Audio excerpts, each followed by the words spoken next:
ಇದು America Osama bin Laden assault ಮಾಡೋಕ್ಕೆ ಒಂದು ಆಪರೇಷನ್ ಮಾಡಿದರು. ಆಪರೇಷನ್ ನೆಪ್ಚೂನ್ ಬ್ಲೂ ಸ್ಟಾರ್ ಅಂತ. ಅದರಲ್ಲಿ ಒಂದು ಡಾಗ್ ಇತ್ತು, ಅದು ಬೆಲ್ಜಿಯನ್ ಮೇಲ್ ಡಾಗ್. ಅದು ಎಷ್ಟು ಪವರ್ಫುಲ್ ಇತ್ತಂದರೆ, ಒಬ್ಬ ಹ್ಯಾಂಡ್ಲರ್ ಅಂದರೆ ಪ್ರಾಕ್ಟೀಸ್ ಮಾಡಬೇಕಾದ್ರೆ ಸುಮ್ಮನೆ ಹಿಂಗೆ ಟಚ್ ಮಾಡಿದ್ದಕ್ಕೆ ಈ ಬೋನ್ ಕ್ರ್ಯಾಕ್ ಆಗಿ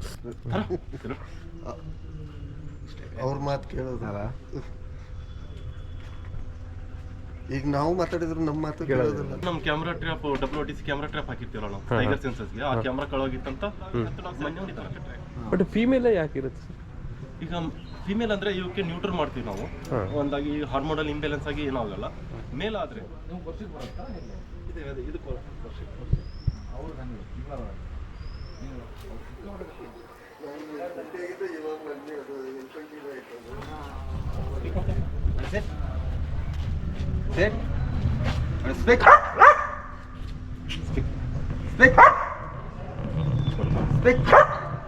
ಸೌಂಡ್ ಹೆಂಗಿದೆ?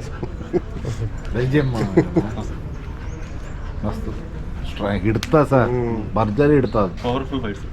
ಬಟ್ ಇದು ಪ್ಯೂರ್ ಬೆಲ್ಜಿಯಂ ಸರ್ವಿಸಿಗೆ ಹುಡುಕಿ ಫಿಲ್ಟರ್ ಮಾಡಿ ತೊಗೊಂಡಿರೋದು. ಒಂದು 50 ಡಾಗಲ್ಲಿ 10 ಡಾಗ್ ಸೆಲೆಕ್ಟ್ ಮಾಡಿದ್ದಾರೆ. ಬಟ್ ಫೀಮೇಲ್ ಯಾಕಿರುತ್ತೆ ಸರ್? ಈಗ ಫಿಮೇಲ್ ಅಂದರೆ ಇವಕ್ಕೆ ನ್ಯೂಟ್ರಲ್ ಮಾಡ್ತೀವಿ ನಾವು. ಒಂದಾಗಿ ಹಾರ್ಮೋನಲ್ ಇಂಬ್ಯಾಲೆನ್ಸ್ ಆಗಿ ಏನಾಗಲ್ಲ. ಮೇಲ್ ಆದರೆ ಬೇರೆ ಫಿಮೇಲ್ ಡ್ಯೂಟಿಗೆ ಹೋದಾಗ ಬೇರೆ ಇಡೀ ಊರು ತುಂಬ ಫಿಮೇಲ್ ಇರ್ತಾವೆ, ಅದು ಮೇಲ್ ಡಿಸ್ಟ್ರಾಕ್ಟ್ ಆಗೋದು ಜಾಸ್ತಿ ಫಿಮೇಲ್ಗಿಂತ. ಇದು ಯಾವತ್ತೂ ಗಂಡು ಹುಡ್ಕೊಂಡು ಹೋಗಲ್ಲ, ಗಂಡು ಇದಕ್ಕೆ ಹುಡ್ಕೊಂಡು ಬರುತ್ತೆ ನ್ಯಾಚುರಲ್ ಆಗಿ. ಬೇರೆ ಫಿಮೇಲ್ ಡಾಗ್ ಯಾವ್ದಾದ್ರು ಹೀಟಿಗಿದ್ರೆ ನಮ್ಮ ಗಂಡು ಕೆಲಸನೇ ಮಾಡೋದು, ಮತ್ತೆ ಅದಕ್ಕೆ ನ್ಯೂಟ್ರಲ್ ಮಾಡಬೇಕು. ಅದು ಆದರೂ ಕಷ್ಟನೇ ಗಂಡಿಗೆ ಫಿಮೇಲ್ಗಿಂತ. ಎಲ್ಲ ಕಡೆ ಇದಕ್ಕೆ ಫೀಮೇಲ್ ಹಾಕಿರ್ತಾರೆ. ನಾವು ಇಡೀ ಬ್ಯಾಚ್ಗೆ ಫಿಮೇಲ್ ಮಾಡಿ ಬೆಲ್ಜಿಯನ್ ಫಿಮೇಲ್.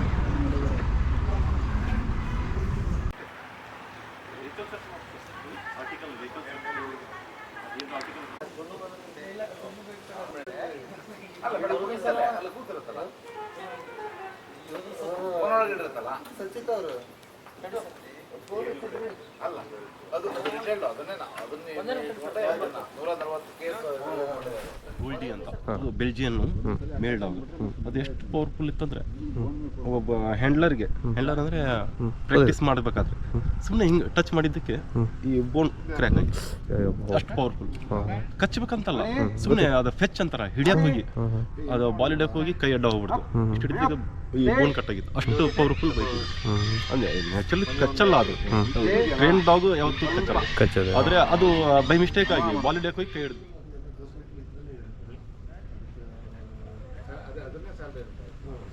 ಇದು America Osama bin Laden assault ಮಾಡೋಕ್ಕೆ ಒಂದು ಆಪರೇಷನ್ ಮಾಡಿದರು.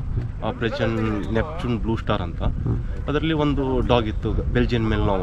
ಅವರು ಆ ಆಪರೇಷನ್ನಲ್ಲಿ ಆ ಒಂದು ಡಾಗ್ನ ಯೂಸ್ ಮಾಡಿದರು. ಅದು ಕೂಡ ಬೆಲ್ಜಿಯನ್ನು.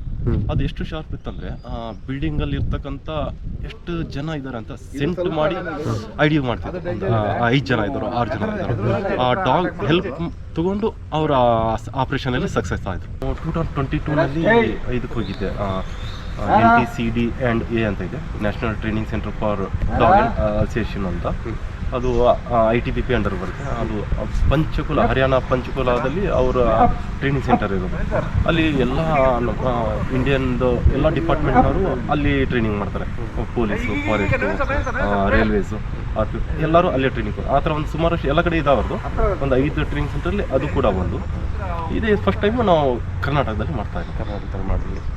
ಇದಕ್ಕಿಂತ ಮುಂಚೆ ನಂದು ಅದೇ ಈಗ ನಮ್ಮದು ಇನ್ನೊಂದು ಆಗಿದೆ ಕ್ವೀಪರ್ ಅಂತ, ಅದು ಕೂಡ ಅಲ್ಲೇ ಟ್ರೈನಿಂಗ್ ಆಗಿ ಬಂದಿರೋದು NTCD-ಯಲ್ಲಿ. ಅದು ಆರ್ಮಿಯವ್ರು ನಡೆಸ್ತಾರೆ. ಎಲ್ಲ ಎಕ್ಸ್ಪೀರಿಯನ್ಸ್ ಎಷ್ಟು ವರ್ಷ ಆಯ್ತು ಅದಕ್ಕೆ? ಈಗ 4 ವರ್ಷ ಎಕ್ಸ್ಪೀರಿಯನ್ಸ್. ಏನು ತೊಂದರೆ ಇಲ್ಲ ಸರ್, ಈಗ ಆರಾಮಾಗಿ ಹ್ಯಾಂಡಲ್ ಮಾಡ್ಬೋದು. ಇವಾಗ ಹ್ಯಾಂಡಲ್ ಮಾಡ್ಬೋದು. ಈಗ ಸ್ವಲ್ಪ ಅಗ್ರೆಸಿವ್ ಆಗ್ತವೆ ಡಾಗು, ಹೊಸ ನೋಡಿದ್ರೆ ಅಗ್ರೆಸಿವ್. ಬೇರೆ ಕಂಪೇರ್ ಮಾಡಿದ್ರೆ ತುಂಬ ಅಗ್ರೆಸಿವ್ ಬ್ರೀಡೇ ಅನ್ಬೋದು ಬೆಲ್ಜಿಯನ್. ಆದರೆ ವಿತ್ ಪ್ರಾಪರ್ ಟ್ರೈನಿಂಗ್, ಪ್ರಾಪರ್ ಹ್ಯಾಂಡ್ಲಿಂಗಲ್ಲಿ ಯಾವುದು ಯಾರಿಗೂ ಏನು ಕಚ್ಚಲ್ಲ. ಮೇಜರ್ ಇರೋದು ಹ್ಯಾಂಡ್ಲಿಂಗಲ್ಲಿ. ಈಗ ಲಾಟಿಲರು ಮಾಡ್ತಾರೆ, ಪಿಟ್ಬುಲ್ ಮಾಡ್ತಾರೆ. ಮೇಜರ್ ಹ್ಯಾಂಡ್ಲರ್ಸ್ ಕೈಲಿ ಇರುತ್ತೆ. ಯಾವ ಥರ ಹ್ಯಾಂಡ್ಲಿಂಗ್ ಮಾಡ್ತೀವಿ, ಅವ್ರು ಯಾವ ಥರ ಬೆಳೆಸ್ತೀವಿ ಅನ್ನೋದ್ರ ಮೇಲೆ ಡಾಗ್ ಡಿಪೆಂಡ್ ಆಗುತ್ತೆ. ಡಾಗ್ ನಿಮ್ಗೆ ಯಾವಾಗ ಸರ್ ಡ್ಯೂಟಿಗೆ ಇದನ್ನ ಆಗಿದ್ದು ಸೇರಿದ್ದು? ಯಾವುದು, ಎಷ್ಟು ವರ್ಷ ಆಯಿತು? ನಾನು 2019ನಲ್ಲಿ DRF ಆಗಿ ಜಾಯ್ನ್ ಆದೆ. 7 ವರ್ಷ ಆದಮೇಲೆ ನಮ್ಮ DCF ಸಾಹೇಬ್ರು ಹೇಳಿದರು, ಈಗ ಡಾಗ್ ಸ್ಕ್ವಾಡ್ ಅದು ನಮ್ಮದು ಕ್ವೀಪರ್ ಅನ್ನೋದು ಏಜ್ ಆಗ್ತಾ ಇದೆ, ರಿಟೈರ್ಡ್ ಆಗುತ್ತೆ. ತಾವು ಹೋಗಿ ಟ್ರೈನಿಂಗ್ ಅಂತ ನಾವು ಅದು ಮರಿಯಾ ಸಾಹೇಬ್ ಅಂತ ಓಕೆ. ಅವ್ರ ಟೈಮಲ್ಲಿ ಫಸ್ಟ್ ಟ್ರೈನಿಂಗ್ ಮಾಡಿದೆ. ನೆಕ್ಸ್ಟ್ ಸಿಂಧೆ ಸಾಹೇಬ್ ನೀಲೇಶ್ ಸಾಹೇಬ್ರು ಬಂದಾಗ ಸೆಕೆಂಡ್ ಟ್ರೈನಿಂಗ್. ಆ ಸಾಹೇಬರು ಒಂದು ಡಾಕ್ ಕೊಟ್ಟರು, ಈ ಸಾಹೇಬರು ಒಂದು 2 ಡಾಕ್. ಈಗ ನಿಮ್ಮ ಹೆಸರು? ಅಮೀನ್ ಸಾಬ್ ಸೋಲಾಪುರ್. Thank you.